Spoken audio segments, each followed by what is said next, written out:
হংকংয়ের কাইতাক স্টেডিয়ামের মাঠের মাঝে কোচ হাভিয়ার কাবরেরার পায়ে বল, মাথায় ভাবনা ট্রেনিং সেশনের ছক। অন্যদিকে ওয়ার্ম আপ সেশনে ব্যস্ত হামজা জামাল জায়ানরা। এশিয়ান কাপের বাছাইয়ে মঙ্গলবার বাংলাদেশের প্রতিপক্ষ স্বাগতিক হংকং চায়না, যাদের কাছে ঘরের মাঠে নাটকীয়ভাবে হেরেছে বাংলাদেশ। আর সে কারণেই এ ম্যাচ নিয়ে বাড়তি মনোযোগ লাল সবুজের। আমরা শেষ ম্যাচে হংকংয়ের খেলার ধরন বুঝতে পেরেছি, এবার পরিকল্পনা কাজে লাগানোর পালা। গেল ম্যাচের প্রথম একাদশ থেকে পরিবর্তন আসছে।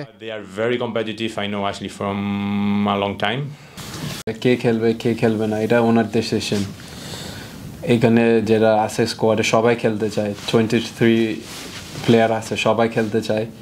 So end of the day এটা ওনার ডিসিশন। তবে এই ম্যাচের একাদশে আসতে পারে পরিবর্তন, কোচের স্ট্র্যাটেজিতেও আসতে পারে বদল। অন্যদিকে শক্ত অবস্থানের স্বাগতিকরা।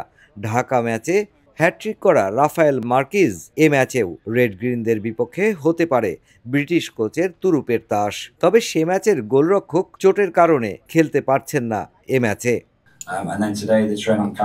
হামজার খেলার ধরন আমরা বুঝতে পেরেছি। হংকংয়ে তাদের আমরা অনুশীলনের সব ধরনের ফ্যাসিলিটি দিয়েছি। আমরা ম্যাচটা জিতেই উদযাপন করব। Mushfiqur Rahman, star news, Hong Kong, China.